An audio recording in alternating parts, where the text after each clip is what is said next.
Hi first graders and families.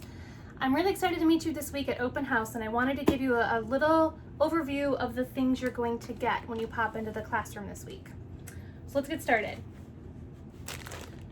You're going to get a giant supply bag, a giant Ziploc baggie, and it's got crayons, markers, scissors, pencils. Please keep this somewhere safe at home. You can just keep it all back in the baggie. You're going to use it only for school time. If you have a Tupperware, a tub, or a 3-drawer system to keep these things in, that will be perfect. Mr. Lockenwitz is trying to purchase a 3-drawer system for everybody, but we're having a hard time getting them ordered. So as soon as they come in, I'll let you know so that you can keep all of your school supplies in one safe place at home. You're also going to get a math toolkit. This toolkit has a special marker. It's a dry erase marker. You need to keep that in the math bag, along with a few manipulatives and a dry erase board. There are some cubes in here. And again, these aren't toys, they're tools. You need to keep them in this baggie ready for school time. You can see my doggy, my puppy, he won't usually be with us. He's gonna go to doggy daycare while I'm teaching, but you can meet him today. This is Romeo. You'll also have a stack of workbooks and papers with your name on it, your name tag. This top stack is mostly for moms and dads.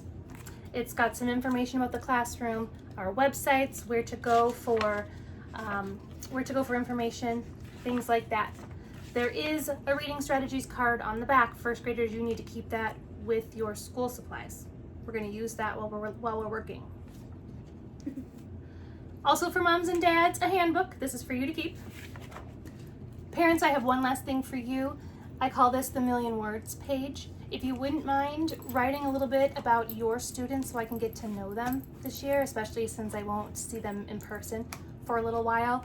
I do have a stamped envelope for you to take tomorrow or this week as well, so you can send it back to me whenever you get time.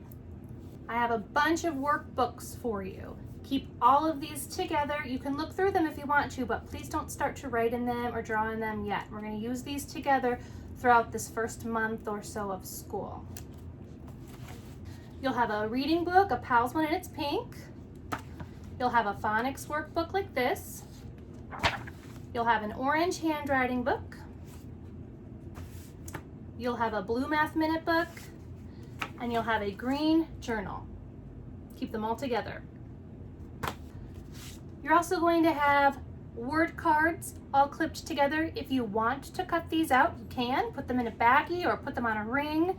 These are yours to practice at home with your family. And you'll have a folder. They're all blue, and they have math worksheets in there. Now they are in order. It'll be a lot easier to find them when we need them if you just keep them how they are. You can flip through them and see what we're going to do for the first chapter, but I would keep them just like they are right now. Stick them in your drawers, stick them in your tub, keep them safe. The last thing I'll have for you is your Chromebook. It won't look like this, but I don't have a Chromebook at home to show you what it will look like. Those will be at school with your name and your login information and a charger. Again, you got to keep those safe, put them away from babies, little brothers and sisters, from dogs. If it's like my dog, chew on everything, keep them safe. I can't wait to see you this week. Have a wonderful day.